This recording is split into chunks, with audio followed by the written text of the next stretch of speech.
서울고법이 오는 18일로 예정됐던 이재명 대통령의 파기환송심기일을 변경하고 추후에 지정하겠다고 밝혔습니다. 이를 포함한 정치권의 주요 이슈들 짚어보겠습니다. 성치훈 더불어민주당 정책위 부의장, 이재영 전 국민의힘 의원과 함께 이야기 나눠보겠습니다. 안녕하십니까? 안녕하세요. 자, 먼저 오는 18일로 예정됐던 이재명 대통령의 공직선거법 위반 사건 파기환송심 재판 연기가 됐습니다. 관련해서 정치권의 공방도 적지 않은데요. 잠시 준비된 영상부터 보고 오겠습니다. 이재명 대통령께 공개적으로 질문을 드리겠습니다. 만인은 법 앞에 평등합니다.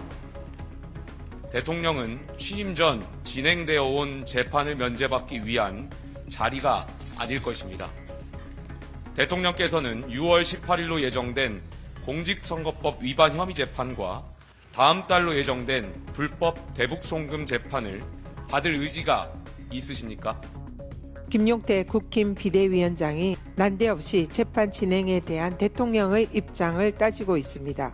내란에 대한 통렬한 반성과 국민에 대한 사죄가 우선인 정당이 국가 정상화를 위해서 노력하는 대통령을 처음부터 발목 잡는 모습이 참으로 후안무치합니다. 민주공화국인 대한민국의 주권자인 국민의 선택은 존중되어야 합니다. 네, 당초 이재명 대통령이 재판에 출석하느냐 마느냐 이 부분을 놓고 이제 정치권의 공방이 있었는데, 자, 공판기일이 연기됐습니다. 오늘 오전 서울고법이 1차 공판기일을 변경하고 추후에 지정하겠다 이렇게 밝혔는데요. 여기에 대한 두 분의 입장부터 의견부터 좀 들어볼게요. 어떠십니까? 일단 고법이 연기할 거라고 저희는 예상을 했었고요. 왜냐하면 이 개별 재판부가 이 판단을 하기에는 매우 부담스러울 겁니다. 그렇기 때문에 정치권에서 좀 정리를 해주기를 바라는 차원에서 고법이 연기를 한 거라고 보고요. 만약에 다른 재판들, 지금 재판이 한 개는 아니죠. 그래서 다른 재판들이 열리기 전에 혹시나 정치권에서 이 문제를 정리해주지 못한다면 저는 다른 개별 재판부도 아마 그 논쟁 속에서는 아마 연기를 하지 않을까라고 생각합니다. 그렇기 때문에 저는 지금 민주당에서 이것을 좀 빠르게 처리할 필요가 있다. 왜냐하면 헌법 84조 불소추 특권에 대해서는 사실 선거 기간 내내 그 여야가 논쟁을 격렬하게 했었죠. 그리고 이번이 처음 있었던 논쟁이 아니라 2017년 대선으로 좀 시계를 되돌려 보면 그 당시에도 홍준표 후보가 재판 중이었기 때문에 여야가 위치가 바뀐 상태에서 똑같은 논쟁을 했었습니다. 그만큼 헌법 84조에 대한 불소추 특권에 대한 해석은 이견에 따라 위치에 따라 이견을 보일 수 있는 상황이기 때문에 정치권이 정리를 좀 해줄 필요가 있다. 가장 좋은 그림은 재헌헌법 때부터 있었던 이 불소추 특권의 취지를 살려서 여야가 합의를 통해 좀 이거를 정리해주면 좋은데, 지금 국민의힘 우리가 봤던 영상에서 봤던 김용태 비대위원장의 입장으로 봤을 때 국민의힘에서는 이걸 동의해줄 생각이 없는 걸로 보이기 때문에 민주당에서는 이걸 형사소송법 개정을 통해서 좀 확실하게 매듭 지을 지금 계획에 있습니다. 네, 이 같은 서울고법의 연기 결정에 대해서 국민의힘은 굉장히 반발하고 있는 상황이죠. 왜냐하면 이거 사실 정치권에서 이거를 해결하면 안 되고요. 헌재에서 해결해 줘야죠. 왜냐하면 84조가 이렇게도 보일 수 있고 저렇게도 보일 수 있다는 게 이제 헌법학자들 사이에서도 의견이 분분하고, 정치권은 아까 말씀하셨듯이 어느 시각에서 바라보느냐, 어느 진영에서 바라보느냐에 따라서 해석이 다르지 않겠습니까? 근데 오히려 정치권 같은 경우, 특히 국민의힘은 근거는 있어요. 왜냐하면 그 대선 날 그 방송 3사가 한 5,200명 심층 출구 조사를 했거든요. 거기에 이재명 당시 이제 후보가 대통령이 되면 재판을 받아야 되냐 말아야 되냐, 그때 한 60몇 %가 받아야 된다라고 얘기를 했어요. 그러니까 정치권은 오히려 국민이 어떤 걸 원하는지에 대한 대변을 하는 곳이기 때문에 그런 면에 있어서는 이재명 대통령이 비록 지금 시작해서 이것이 발목을 잡는 것처럼 보일 수는 있으나 어찌됐든 간에 국민이 대통령은 하되 이거는 재판은 받으라라고 명령을 하신 것이기 때문에 그거에 대한 반응은 정도를 걸으면 되겠죠. 근데 일단은 고법에서 이렇게 미뤘고, 그렇게 되면 이제 재판은 이제 솔직히 말해서 물 건너간 거나 마찬가지 아닙니까? 근데 그 이후에 아니면 요 즈음에 하고 있는 민주당의 행태는 좀 비판받을 만할 것 같아요. 왜냐하면 각종 법안을 통해서 아예 이 재판을 다 중단시키는 법안을 지금 통과시키려고 하고 있지 않습니까?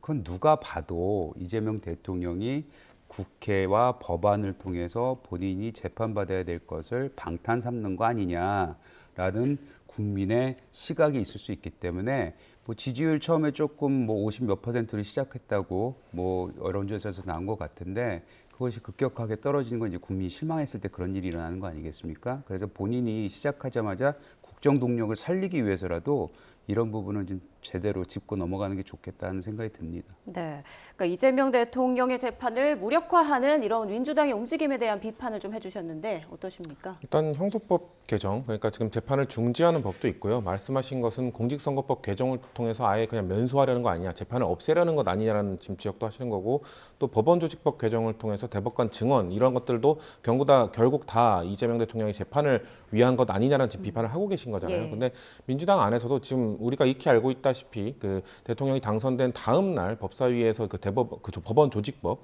대법관을 증언하는 법을 통과시키려고 하고 추진을 하려고 하다가 대통령께서 직접 제동을 거신 걸로 알고 있습니다. 그렇기 때문에 형사소송법 개정 이외에 공직선거법 개정과 이 법원조직법 개정은 충분히 국민들의 의견을 수렴하는 과정을 거치면서 아마 속도 조절을 할 거라고 봅니다. 대통령이 그런 의지를 보이셨기 때문에. 다만 이 형사소송법 개정만큼은 지금 개별 재판부도 다 혼란스러울 겁니다. 우리가 이거를 재판을 진행해야 되는 거냐 말아야 되는 거냐, 국민들도 의견이 다르고 또 지금 정치권에서도 의견이 다른 상황이기 때문에 이것만큼은 좀 속도를 내서 정리를 해주는 것이 혼란을 피할 수 있는 방법이다라고 생각하기 때문에 예. 민주당에서는 아마 이 형사소법 개정 하나만큼은 좀 속도를 내서 추진하려고 하고 있는 걸로 보여집니다. 네. 자, 지금 한동훈 전 국민의힘 대표가 SNS에 글을 올렸습니다. 오늘 결정은 사법부의 역사에 큰 오점으로 남을 거다라면서 이 대통령 재판 중인 다른 재판부들은 절대 이러지 말아야 한다라고 이제 강조를 했는데요. 지금 이 대통령이 받는 형사재판 총 5개거든요. 다른 재판부도 좀 영향을 받을까요? 어떻게 예상하십니까? 받겠죠. 받을 것 같은데 한동훈 전 대표의 이 일갈은 의미가 있다고 생각을 해요. 그건 아까 제가 뭐 한참 설명드렸던 그런 부분에서 좀 유추하시면 될 것 같은데, 일단 안타깝지 않습니까? 뭐냐면 대통령이 되신 분이 5개의 재판을 받고 있어요. 그 5개의 재판 안에는 또 14개인가 13개인가 하여튼 굉장히 많은 사안으로 재판을 받고 있지 않겠습니까? 그래서 이게 그냥 그 선거법 위반뿐만 아니고 여러 가지 대장동, 백현동, 대북 송금 사건 등등등 하나하나 굉장히 굵직굵직하고, 또 대북 송금 사건 같은 경우에는 아시다시피 이화영 전 지사가 대법에서 이제 유죄 확정이 되지 않았습니까? 예. 그런 걸 보면은 이게 대통령이 과연 이 부분에서 자유로울 수 있을까라는 부분에 재판부가 그런 거를 좀 확실하게 선을 그어줘야 되는데, 그거를 이제 대통령이 된 후에 그리고 84조에 대한 그 해석이 헌재에서 나오지 않은 상태에서 법원이 이렇게 미리 앞서서 가는 부분에 대해서는 충분히 비판할 수 있다고 생각합니다. 네. 자, 오늘도 이재명 대통령이 용산 대통령실에서 2차 비상경제점검회의 TF를 주재했는데요. 여기에서 모두 발언 이재명 대통령의 목소리 준비했습니다. 잠깐 듣고 오시죠. 최근에 물가가 엄청나게 많이 올랐다고 그러더라고요. 라면 한 개 2,000원 한다는데 진짜요? 여러 가지 요인들이 있겠죠. 뭐 다 세상에 이유 없는 일이 없으니까. 물가 문제가 우리 국민들한테 너무 큰 고통을 주기 때문에 현황하고 꼭 가능한 대책이 뭐가 있을지를 한번 챙겨서 다음 회의 이전이라도 좀 보고를 좀 해주면 좋겠습니다. 네, 이 대통령 라면 가격을 콕 집어 물어보면서 적극적으로 물가 대책 마련을 주문하는 그런 모습 보셨는데, 지금 영상에는 안 담겼습니다만 회의할 때 필요하면 뭐 담당 차관이나 실국장, 필요하면 과장도 같이 대동해도 된다, 뭐 이렇게 의사를 밝혔다고 하더라고요. 그러니까 그렇게 대동하라고 한 것이 대통령께서 이 이후에 TF 회의를 주최할 때 뭔가 디테일한 질문을 내가 계속 물어보겠다, 그 답변을 들어야겠다라는 의지를 보여주신 거거든요. 이건 저는 대통령의 국정 운영 스타일, 공무원들과 일하는 스타일이 지금 나타난 거라고 보는데, 사실 이 TF 전에 첫 번째 국무회의를 주재할 때도 그 당시에 사실 그 지금 국무위원들은 대부분 윤석열 대통령이 임명한 사람들 아닙니까? 그래서 언론에서는 참 어색한 동거 뭐 이런 식의 보도를 했었는데, 당시 이재명 대통령이 말했던 게 당신들은 지금 국민들의 월급, 그 세금으로 월급을 받고 있다. 그렇기 때문에 주권자들의 그 권한을 위임받은 사람들이기 때문에 임기를 마치는 날까지 열심히 일해야 된다. 단순히 내가 다음 부처 장관을 임명할 때까지 자리를 때운다는 생각하지 말라는 뉘앙스로 경고성 발언을 하셨거든요. 저는 TF에서 똑같은 그 국정 운영 철학이 나타났다고 생각합니다. 단순히 그냥 부처별로 돌아가면서 보고하고 그걸 내가 듣고 넘어가는 것이 아니라 내가 그거에 대한 디테일한 내용들을 다 물어볼 테니 그 혼자서 답변하기 어렵다면은 실무를 담당하는 사람들까지 다 대동해서 데리고 와라. 그렇게 해서 뭔가 그 회의 안에서 실질적인 변화랑 실질적인 추진 사항을 내가 알고 느낄 수 있도록 그렇게 보고를 해달라는 걸 요구하신 거거든요. 그렇기 때문에 저는 매우 바람직한 방향이라고 보고요. 물론 대통령이 모든 거를 다 세세하게 따지고 들어가기 시작하면은 국정 운영이 어려울 수 있습니다. 다만 지금은 경제 상황이고 위기 상황이기 때문에 경제 위기 상황 TF에서는 그 정도 그림감을 갖고 이끌어가는 모습을 보여주는 것이 좀 느슨해진 국무원들에게 좀 긴장감을 불어넣어줄 수 있는 저는 아주 적절한 발언과 조치였다고 생각합니다. 이 의원님께서는 이재명 대통령의 이런 일하는 스타일 좀 어떻게 보고 계세요? 일단 그 2,000원 발언만 보면은 잘하신 것 같아요. 왜냐하면 모든 정권이 사실 그 장바구니 물가 있잖아요. 그거 관리하는 데는 굉장히 많이 신경을 썼습니다. 그래서 뭐 이재명 대통령의 저 발언이 뭐 특별하게 잘했다 못했다라는 걸 떠나서 대통령으로서 처음에 뭐 민생 물가, 민생 경제 안정을 이제 화두로 세웠고 최근에 여론조사들을 여러 개 보면은 국민들의 관심사도 다 경제 회복입니다. 그런 의미에서는 하실만 한 거고 이제 중요한 건 뭐냐면 이제 된 지 일주일도 안 됐잖아요. 그래서 이런 어젠다를 가지고 나는 경제 신경 쓰겠다, TF팀 꾸렸다, 다 좋은데 이제 어떤 결과물이 나올지 이제 그걸 지켜봐야 되겠죠. 근데 아시다시피 그 결과물은 몇 개월이 걸릴 수도 있고 몇 년이 걸릴 수도 있기 때문에 당장 지금 서민들의 지갑을 괴롭히고 있는 이런 서민 물가 안정에 대해서 신경을 쓰고 있다는 건 저는 긍정적으로 평가합니다. 네, 그만한 또 결과가 나와야 하지 않겠느냐 이런 말씀까지 해주셨습니다. 자, 조금 전 이제 대통령실에서 발표를 했죠. 이재명 대통령 지난 6일 밤에는 트럼프 대통령과 이제 통화를 했었는데요. 오늘은 이시바 일본 총리와도 통화를 했다. 한 25분 정도 했다고 하더라고요. 보통 대한민국의 대통령이 취임을 하면 미국 정상과 통화를 하고 그다음에 아니면 중국 아니면 일본 이번엔 근데 일본을 먼저 한 거잖아요. 그러니까 전 일본 정상과 통화를 한 것도 의미가 있다고 생각합니다. 왜냐하면 윤석열 정부에서 워낙 지금 일본과 미국 중심의 외교를 펼쳐왔고 좀 중국을 등한시하는 그 방향성을 보여왔기 때문에 반대로 이재명 정부가 들어서면은 너무 중국 위주로 가지 않겠냐는 우려들을 많이 이야기해 주셨거든요. 근데 지금 일본 정상과 먼저 통화를 함으로써 우리는 한일 협력 이거에 등한시하지 않을 것이다. 그리고 한미일 협력 관계 역시 강화할 것이다. 그리고 기존에 이재명 대통령이 계속 이야기했던 한미 동맹이 가장 최우선이고 이걸 발전 강화시켜 나가겠다는 방향성에는 전혀 문제가 없다는 걸 다시 한번 강조하고 확인해 주신 거라고 보고요. 아마 빠른 시일 내에 아마 그 중국 시진핑 주석과도 통화를 이루면서 한미일뿐만 아니라 중국 다른 나라들도 다 챙기는 그런 외교적 모습들을 보여주실 거라고 생각합니다. 예, 이재명 대통령이 당선 전에 그 전임 윤석열 정부의 대일 외교 노선에 대해서 좀 지나치게 복종하는 태도 아니냐 이런 비판적인 시선을 보낸 적도 있어서 앞으로 한일 관계가 좀 어떻게 갈까 궁금증이 많았는데 좀 어떻게 예상하세요? 뭐 이재명 대통령의 과거 발언을 보면 사실 일본에 대해서 굉장히 적대적인 발언을 많이 한 거는 뭐 기록에 남아 있습니다. 이제 대통령께서 하셔야 되는 일은 이제 대통령이 됐으니까 국민의 48, 9%가 본인을 안 찍었잖아요. 그러니까 반 이상이 안 찍었단 말이죠. 반 정도가. 그러면 그분들이 원하는 정책, 국가를 안정적으로 이끌어가고 그다음 외교 안보가 굉장히 중요하기 때문에 거기에 있어서만큼 본인의 과거의 발언에서 벗어난 그런 모습을 보여줬으면 하는 바람이 있습니다. 그 G7에 이제 참석을 하게 되는 부분은 저는 긍정적으로 봐요. 긍정적으로 보는데 이제 다만 거기도 마찬가지예요. 가서 어떤 실질적인 그 성과를 내느냐. 너무 기간이 짧기 때문에 준비가 안 된 부분이 분명히 있을 겁니다. 그거를 뭐 우리가 부인할 수는 없는데 그래도 가서 현장에서 다른 국가들이 무슨 얘기를 하고 있는지 통상 관련해서 특히 그거를 듣고 현장에서 그걸 경험하는 건 매우 중요하지만 거기서 혹여라도 국가가 나가야 되는 발전과 반대되거나 아니면은 멈칫멈칫하는 모습을 보여서는 안 될 것 같고요. 그거를 준비를 어느 정도 할 수 있을까가 관전 포인트인 것 같은데 여기서 한마디만 더 드리자면은 나토에도 사실은 초청을 받으셨잖아요. 앞서 우리가 이재명 대통령이 그 G7 회의 참석과 관련해서 좀 성과를 반드시 내야 한다 이런 말씀해 주셨어요. 이어서 얘기해 주시죠. 네, 그리고 지금은 사실 그 나토 회의에도 참석을 할 수 있게끔 초청을 받아놨는데 거기에는 참석을 안 할 것 같다는 얘기가 솔솔 들려오고 있어요.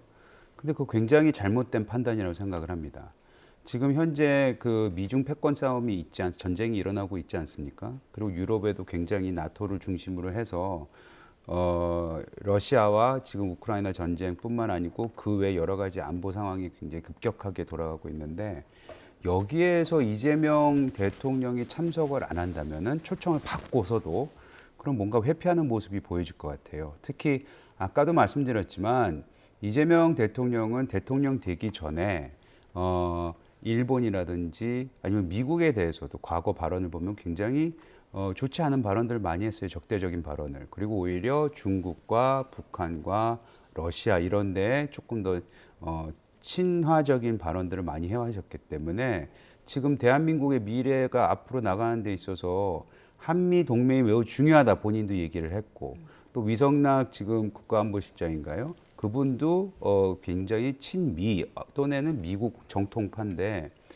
이런 분들을 모시긴 했으나 그 중요한 회의에 나가지 않으면은 오해를 살 수도 있기 때문에 거기는 반드시 참석을 해서 대한민국이 어떻게 하면 이 자유진영에서 역할을 할 수 있는지에 대한 부분을 말씀하신 게 옳다고 생각합니다. 네, 일단 G7 정상회의와 관련해서 뭐 기대와 우려가 좀 공존하는 것 같습니다. 말씀해주신 대로 역대 대통령 중 가장 빠른 취임 11일 만에 이렇게 정상 외교 무대에 서는 거다 보니까 아직 좀 준비가 덜 되지 않았을까 여러 얘기들이 나오더라고요.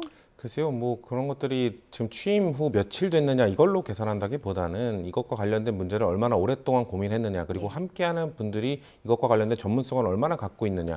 지금 이 이재명 정부의 외교 라인으로 들어가려고 하는 지금 발표되는 분들이나 앞으로 발표될 분들을 예상해 보더라도 충분히 참여정부, 문재인 정부를 거치면서 대미 관계라든지 외교에서 활약해왔던 그 다양한 경험들을 쌓은 분들이 많이 있거든요. 그렇기 때문에 며칠 만에 가는 거라서 준비가 부족하지 않냐라는 건 우려는 기후에 불과할 것이다라는 말씀을 드리고 싶고요. 그리고 일단 G7에 초청 받은 것 자체로도 의미가 있다라는 말씀 드리고 싶습니다. 왜냐하면 G7 저희가 정식 가입국이 아니고 초청국 신분으로 가는 거잖아요. 그러니까 2020년 문재인 정부 때 당시 트럼프 대통령이 처음으로 이제 초청을 해서 미국이 의장국이었기 때문에 초청받아서 간 적이 있고요.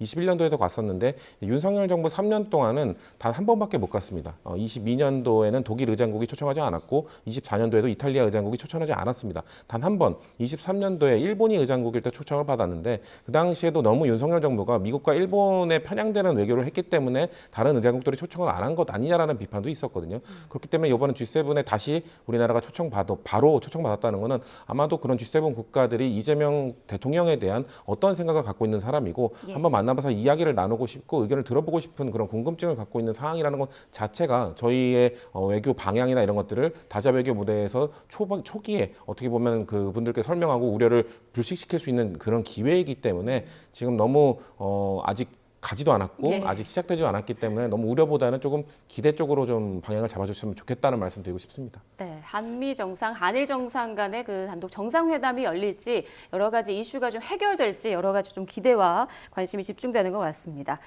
자, 다음 이슈로 좀 넘어가 볼 텐데요. 대통령실 브리핑룸 시스템이 조만간 바뀐다고 합니다. 화면 보면서 설명드리겠습니다.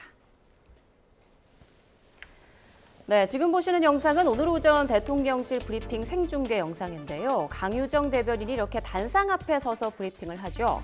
자, 이렇게 생중계 화면에선 보통 발표자만 화면에 보이는데요.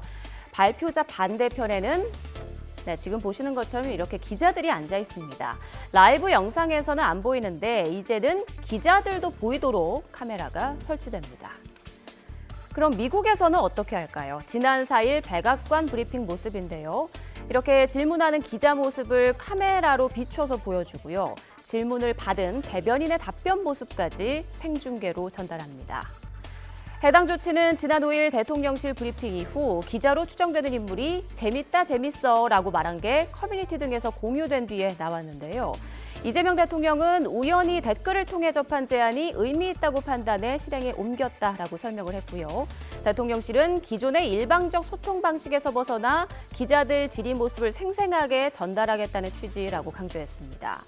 이를 본 누리꾼들은 기자가 본인 질문에 스스로 책임지는 것이라며 대체로 환영하는 분위기 속에서도 마음에 안 드는 기자 좌표 찍기 아니냐 이런 댓글도 있었습니다.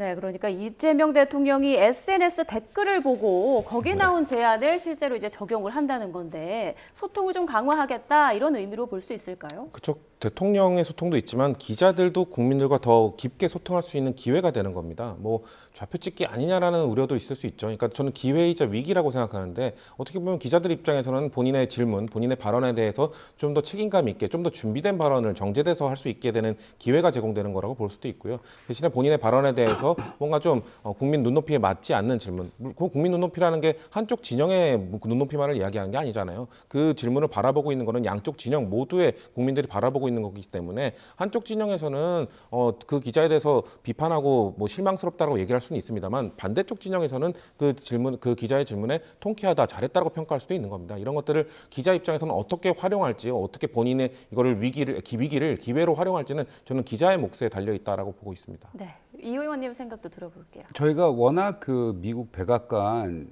기자 브리핑에서 많이 보던 모습이라서 사실 익숙해요. 그래서 국내에 도입이 된다는 거는 뭐 그렇게 새롭다라고 생각은 들지는 않습니다. 근데 왜 지금까지 안 돼 있었을까라는 생각이 오히려 들 정도로. 예. 근데 다만 이런 건 있어요. 우리 네티즌이라든지 우리 그 댓글이라든지 굉장히 적극 지지층들을 보면은 굉장히 험악한 말씀들을 많이 하세요. 근데 어떤 기자가 모습과 그 기자에 소속돼 있는 매체와 이름이 나타나게 되지 않겠습니까? 그랬을 경우 본인 뭐 정부를 비난하는 또는 정부의 잘못된 부분을 지적하는 그 질문이 나왔을 때 그 기자는 아마 고통받을 수도 있는 상황에 놓일 수가 있거든요. 그런 것까지 좀 고민했으면 좋겠다라는 생각이 들어요. 네. 알겠습니다. 그리고 오늘 대통령실에서 대통령 경호처 본부장급 5명에 대해서 전원 대기 발령 조치를 내렸습니다. 이 내용은 강유정 대통령실 대변인의 목소리로 듣고 오겠습니다. 경호처는 법원이 합법적으로 발행한 체포영장 집행과 압수수색을 막으면서 사회적인 혼란과 갈등을 초래했습니다. 또한 경호처 수뇌부는 적법한 지시를 거부하고 체포영장 집행에 협조한 간부들을 상대로 인사보복을 취하기도 했습니다. 국민 정체를 위해 봉사해야 할 국가기관이 사실상 윤석열 전 대통령의 사병으로 전락해 많은 국민들의 공분을 샀습니다. 대통령실은 오늘자로 인사위원회를 열고 12.3 비상계엄에 가담한 경호처 본부장 5명을 전원 대기 발령합니다. 네, 국가기관이 사실상 윤석열 전 대통령의 사병으로 전락했다 이런 표현을 썼네요. 그러니까 지금 탄핵 전국 기간 동안 이 경호처가 보여왔던 모습 그런 것들을 봤을 때 국민들이 경호처에 대한 신뢰를 많이 상실하신 상황이죠. 그리고 그 과정 속에서 나타난 그 과거의 경호처의 행적, 뭐 윤석열 전 대통령이 생일날 뭐 장기 자랑을 한다든지 이런 모습들을 국민들이 봤을 때 경호처가 과연 지금 필요한 기관인가, 존폐 여부까지 논하는 상황까지 왔다고 봅니다. 그렇기 때문에 지금 그 이재명 정부 입장에서는 이 경호처가 바로 서기 위해서는 국민의 신뢰를 회복하기 위해서는 그 안에서 뭔가 잘못한 사람들에 대한 적당한 처벌이 분명하게 이루어져야 된다고 생각하고 있습니다. 그렇기 때문에 지금 5명의 본부장급의 대기 발령 조치를 내림으로써 이 사람들이 지금 다 처벌이 된 게 아니죠. 일단은 대기 발령 조치를 내리면서 법적 처벌, 판단들을 다 받아본 이후에 부적절한 행위에 했음이 밝혀진다면 이들에 대한 처벌을 하겠다는 것을 명명백백히 밝힌 것이고요. 이 과정을 통해서 경호처가 신뢰를 회복할 수 있을지 아니면은 경호처를 정말 다른 기관으로 바꿔야 될지에 대한 논의도 전 진지하게 이루어져야 된다고 생각합니다. 네, 이 의원님께서는 경호처 본부장 전원 대기 발령 조치에 대해서 어떤 의견이신가요? 뭐 새로운 대통령이 왔는데 윤석열 전 대통령을 그렇게 호위하던 사람들을 데리고 있는 거는 굉장히 불편했겠죠. 근데 기억하시겠지만 그 당시 나왔던 체포영장에 대한 이게 잘 됐냐, 옳고 그름에 대한 논의도 많았었고 중요한 건 경호처는 당시에 윤석열 대통령이라는 사람보다 그냥 대통령직을 보호해야 되는 그런 숙명적인 부분이 있잖아요. 거기에 충실했던 부분들도 분명히 있는데 이걸 너무 그냥 대통령을 뭐 개인적으로 보호했다 뭐 이런 식으로 몰고 가는 거는 좀 아닌 것 같고 경호처가 필요하냐 안 하냐 이 부분은 당연히 필요하죠. 저희가 일단 어떤 조직이 잘못됐을 때 그거를 잘 제도적으로 잘 고치고 수정하는 게 중요하지, 특히 남북 관계에 있어서 굉장히 위험한 유사시 상황이 일어날 수도 있는데, 그것 때문에 대한민국 경호처가 굉장히 전 세계적으로 유명한 경호처가 된 거 아닙니까? 그런 기능까지 없애려고 하는 거는 너무 정치적인 수사가 아닌가라는 생각이 듭니다. 네. 이렇게 각 자리마다 이제 새 정부 인사들로 쑥쑥 채워지고 있는데요. 지난 휴일 사이 정무수석, 홍보소통수석, 민정수석 발표가 됐고요. 그리고 대통령실이 새 헌법재판관 후보군에 3명을 압축해서 검증에 돌입한 것으로 알려지고 있습니다. 자, 이런 가운데 야권에서는 이재명 대통령의 변호를 맡았던 이승엽 변호사가 여기에 포함된 것을 두고 여야 간 공방이 이어지고 있는데요. 관련 발언 듣고 오겠습니다. 이재명 대통령을 과거에 변호했다고 해서 헌법재판관이 되지 말라는 법은 없습니다. 그리고 이완규, 소위 한덕수 대행이 임명한 사람하고 비교를 하던데 이완규 당시 법제처장은 내란 문제의 혐의자로 수사를 받던 사람이에요.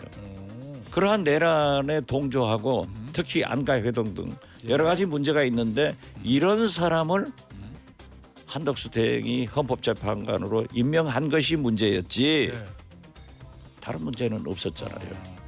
그럼요. 이게 왜 이해충돌이 아닙니까? 본인의 변호인을 맡았던 사람을 헌법재판관으로 임명한다는 거, 심지어 지금 4심제 만들겠다는 법원조직법까지 개정하겠다는 입장인데, 그럼 결국에는 본인의 변호를 맡았던 분이 판사가 돼서 본인의 사건을 최종 결정해야 되는데, 저는 이거는 국가 권력의 사유화라고 생각합니다.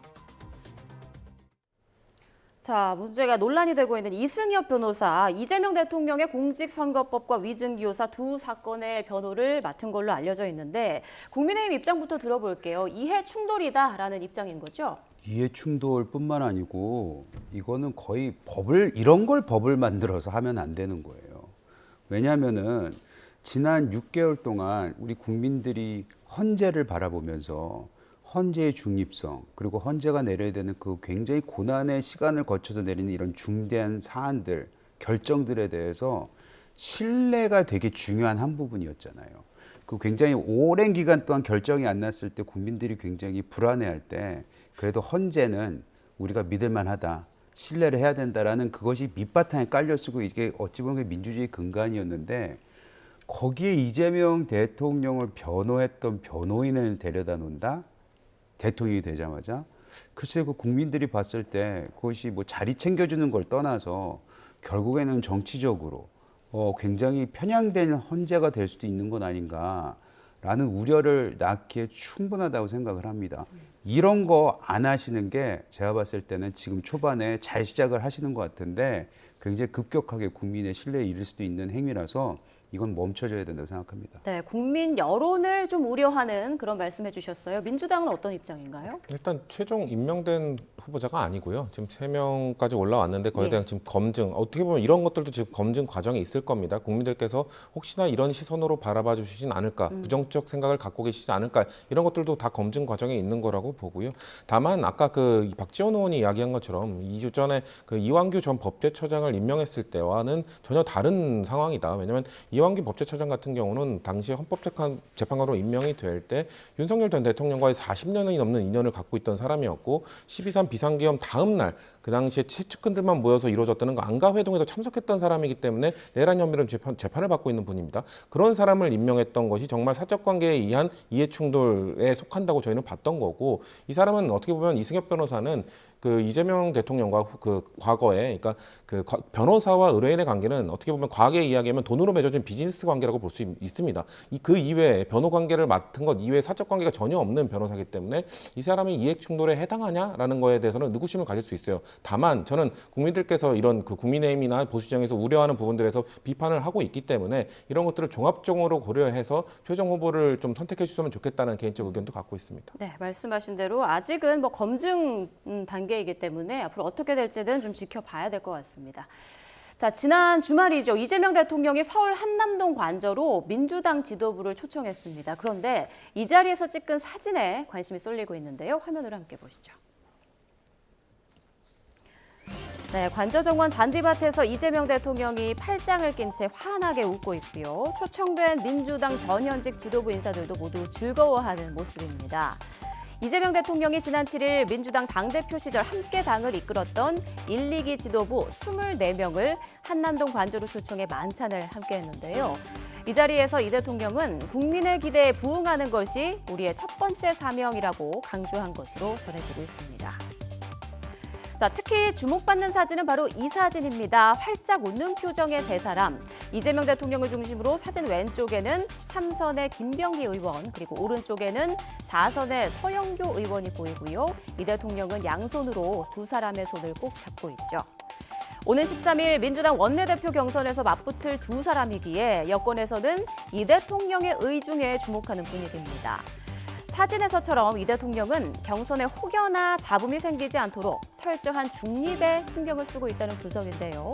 만찬에서도 어느 한쪽에 힘을 실어주는 발언 없이 양쪽 다 열심히 해서 준비된 여당의 모습을 보여줘야 한다. 이런 이야기가 오간 것으로 전해졌습니다.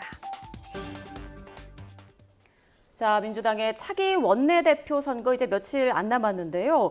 이 두 사람 모두 친명계로 분류되는 인물이잖아요. 그렇죠. 예. 그리고 대통령의 의중, 아까 우리가 봤던 것처럼 처음에 단체 사진 이외에 저 두 분만 따로 사진을 찍은 것도 예. 이재명 대통령이 나에겐 의중이 없다라는 걸 보여주시려고 따로 한 것 같아요. 왜냐하면 단체 사진에서 서영교 의원이 조금 가까웠거든요. 그렇기 때문에 그런 걸로 또 혹시나 그 예. 캠페인에 활용할 수도 있는 부분이 있기 때문에 이재명 대통령이 굳이 두 분과 원내대표 후보군 그 따로 찍읍시다라고 해서 따로 찍은 걸로 보여지고요. 사실 원내대표 선거는 저도 정치권에서 계속 수많은 원내대표 선거 봤는데 정치권의 예측이 항상 엇나갔던 선거입니다. 예. 왜냐하면은 원내대표 선거는 그 국회의원들이 투표를 하는 것이기 때문에 사실 이번 차기 민주당이나 국민의힘이나 다들 차기 원내대표로 누가 적절합니까? 뭐 당원 여론조사를 해봐도 국민 여론조사를 해봐도 늘 결과와 다른 결과가 나왔거든요. 왜냐하면 의원들 간의 이해관계도 있는 것이고 의원들 사이에 우리가 모르는 리더십 관계도 있는 겁니다. 그렇기 때문에 지금 뭐 이재명 대통령의 의중이 어디에 있느냐 이런 것보다는 사실 지금 그 민주당 의원 169명 중에 어떤 의원들의 이해관계가 있느냐가 사실상 원내대표를 결정하는 요인이기 때문에 저희가 참 알 수 없는 부분이 많다라는 말씀드리고 싶습니다. 이번 원내대표 선거가 그 권리당원 투표 20% 반영 규칙이 적용되는 첫 사례라고 그쵸. 하더라고요. 네. 이 부분도 하나의 변수가 될 수 있겠죠? 저 글쎄요, 간직하는 포인트죠. 왜냐하면 예. 국민의힘도 단 한 번도 한 적이 없고 저희 당도 작년에 만들었기 때문에 이건 처음 도입되는 것이기 때문에 다만 아까 말씀드린 것처럼 권리당원을 대상으로 차기 원내대표는 누가 적절한가 이런 여론조사는 과거에도 있었어요.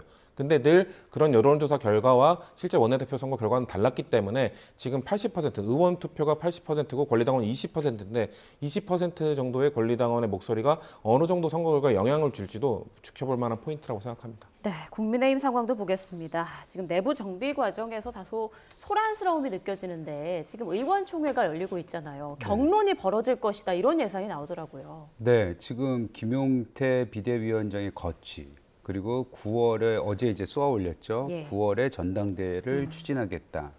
뭐 비대위로 가느냐 아니면 전당대회로 가느냐 여러 가지 사안들이 있는 것 같은데요. 가장 큰 이슈는 전당대회냐 비대위냐 이거 같아요. 뭐 개인적인 의견을 물어보신다면 저는 비대위 체제로 가는 게 맞다고 생각을 합니다. 근데 비대위로 갔을 때 이유를 말씀드리자면 지금 당이 너무나도 혼란스럽고 그 어떠한 개혁의 목소리가 나온다 해도 그 어젠다 자체가 그냥 계파 싸움으로 몰아가 버려져요. 그렇기 때문에 이걸 제대로 하려면은 외부에 굉장히 노련한 집도의가 와서 개혁을 이행을 해줘야 되지 않을까라는 생각이 들어서 저는 개인적으로는 비대위가 가는 게 맞다고 생각을 하고요. 김용태 위원장이 이제 오늘 어떤 얘기가 의총에서 나올지는 모르겠으나 예. 경론이 일어난다고 하고 있고 또 오후에는 오전이었나요? 3선 이렇게 중진들이 모였다고 하고 네, 맞습니다. 내일은 또 원외 위원장들하고도 모임이 있습니다. 그래서 토론회가 있기 때문에 오늘 내일 이 양일간 아마 당내에서는 굉장히 다양한 목소리가 나올 것 같아요. 이거를 어떻게 정리가 되는지가 당이 앞으로 사느냐 죽느냐 최소한 단기간적으로는 그런 중대한 시점에 놓여 있는 것 같아요. 김용태 비대위원장 임기는 원래 이달 30일까지인데 네. 당연 당규상 이거를 연장할 수 있다고요? 연장은 할 수 있을 것 같은데 네. 그거에 솔직히 말해서 원내에서 그 의원들이 동의를 해주면 가능할 것 같습니다. 다만 명분이 있느냐, 정치는 명분이잖아요. 그 6월 30일 이후로 본인이 갈 수 있느냐에 대한 명분을 과연 충분히 쌓았는지 그거에 대해서는 많은 분들이 물음표를 가지고 있죠. 예, 오늘 의원총회에서 그야말로 갈등만 표출이 될지 폭발을 할지 어떤 뭐 합의를 좀 찾을 수 있을지 지켜봐야 될 것 같습니다.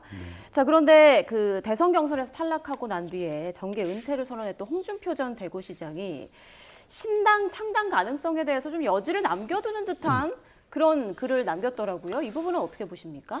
뭐 홍준표 전 시장은 작년에도 그랬고 계속해서 뭔가 은퇴를 하신다고 했다가 번복되는 느낌을 보여주시고, 작년에는 사실 매일같이 한동훈 전 대표를 비판하는 글을 매일 올리다가 이제 SNS 안 하겠다라고 하셨다가 한 며칠 참으시다가 또 바로 올렸거든요. 이번에도 마찬가지입니다. 이번에 정계 은퇴를 하겠다고 하셨는데 측근을 통해서는 내가 말한 정계 은퇴는 국민의힘에서의 정계 은퇴다라고 또 모호한 입장을 또 보이시기도 했고, 대선 과정에서는 사실상 이준석 후보를 지지 선언까지 하셨죠. 그렇기 때문에 지금 저는 계속해서 홍준표 전 시장은 정계 은퇴를 하신 게 아니라 정치 행보를 이어가고 계신다라고 보기 때문에 저런 글 하나 올리신 것도 다 의미가 있는 겁니다. 홍준표 전 시장은 SNS나 저런 정치를 매우 잘 활용하는 분이기 때문에 본인이 어떤 단어를 쓰느냐에 따라서 어떤 답변을 하느냐에 따라서 국민들이 어떻게 해석하느냐도 다 알고 하시는 분입니다. 혹시나 이중적 해석이 가능한 부분도 중의적으로 해석되는 것 자체도 다 열어놓고 일부러 그렇게 발언하시는 분이기 때문에 저는 역시 홍준표 전 시장이 혹시나 내가 신당 창당의 이 뉘앙스를 풍겼을 때 어떤 여론이 형성되는지를 좀 보고 싶어하는 차원에서 발언을 하신 거기 때문에 여전히 저는 정계 은퇴하신 분은 아니다라고 보고 있습니다. 네, 어떠신가요? 홍준표 전 대표 전 대구시장의 정계 은퇴는 다시 시작이에요. 그냥 정치를 언제나 늘 그렇게 마무리를 지으시면서 다시 시작을 했는데 그거에 대해서는 뭐 정치인들이 뭐 워낙에 왔다 갔다 뭐 정계 은퇴했다가 복귀를 하고 했기 때문에 그거에 대해서 비판할 필요는 저는 없다고 생각하는데, 다만 지금 뭐 새로운 창당을 하느냐 마느냐 이 얘기가 나오고 있잖아요. 저는 그거는 거의 불가능해 보인다 이렇게 생각하고 있습니다. 그러시군요. 자, 마지막으로 이 부분도 여쭤볼게요. 개혁신당 전 대선 후보죠. 이준석 의원, 그 대선 TV 토론에서 여성 신체 관련 발언을 한 것을 놓고 이제 의원직 제명을 요구하는 국민동의 청원이 있었는데 국회 심사를 받게 됐습니다. 실제로 제명까지 좀 이루어질 가능성은 어떻게 보세요? 가능성을 재단하기 어려운데 일단 5만이 넘으면 심사를 하도록 되어 있기 때문에 지금 예. 어제 기준으로 41만이 넘은 걸로 알고 있습니다. 그러니까 일단 이준석 의원이 이거에 대해서 좀 겸허히 받아들일 필요가 있다고 생각을 해요. 뭐 수차례 사과의 표시를 하긴 했습니다만 저희 민주당 입장에서 봤을 때는 진정성 있는 사과라고 보기 어렵고 좀 변명적으로 일관하는 모습들을 계속 보이고 있거든요. 그렇게 됐을 경우 과연 이런 제명 심사를 하게 되었을 때 과연 이런 정상 참작을 할 수 있을 것인가? 아무래도 정말 제명이 되려면 3분의 2 이상의 동의가 있어야 되기 때문에 저희 당 민주당 의원만으로 할 수도 없습니다. 그리고 민주당 내부에서도 과연 이걸 제명까지 할 것이냐에 대한 이견이 존재하기 때문에 제가 봤을 때는 제명 가능성은 그렇게 높진 않습니다. 매우 낮다고 봅니다만 이준석 의원이 지금 이 정도의 수치의 청원이 왔다는 거에 대해서 본인이 좀 깨닫는 바가 있으면 좋겠다는 말씀을 드리고 싶습니다. 네, 이준석 의원의 정치 행보 어떻게 예상하시는지 여기 이 말씀까지 좀 들어보겠습니다. 네, 뭐 성숙해지는 그런 계기가 됐으면 좋겠다는 말씀을 드리고요. 그럼에도 불구하고 9% 이상을 8%인가 받았지 않습니까? 8%, 예. 예, 굉장히 많이 받았어요. 어찌 보면 제3지대 사람치고는. 그래서 그거를 잘 키워나가고 성숙해지는 모습을 보인다면은 미래 정치인, 그러니까 차세대 정치인으로서는 다시 설 수 있다고 좀 보여줍니다. 네, 알겠습니다. 두 분 말씀은 여기까지 듣겠습니다. 지금까지 성치훈 더불어민주당 정책위 부의장, 이재영 전 국민의힘 의원과 함께했습니다. 고맙습니다.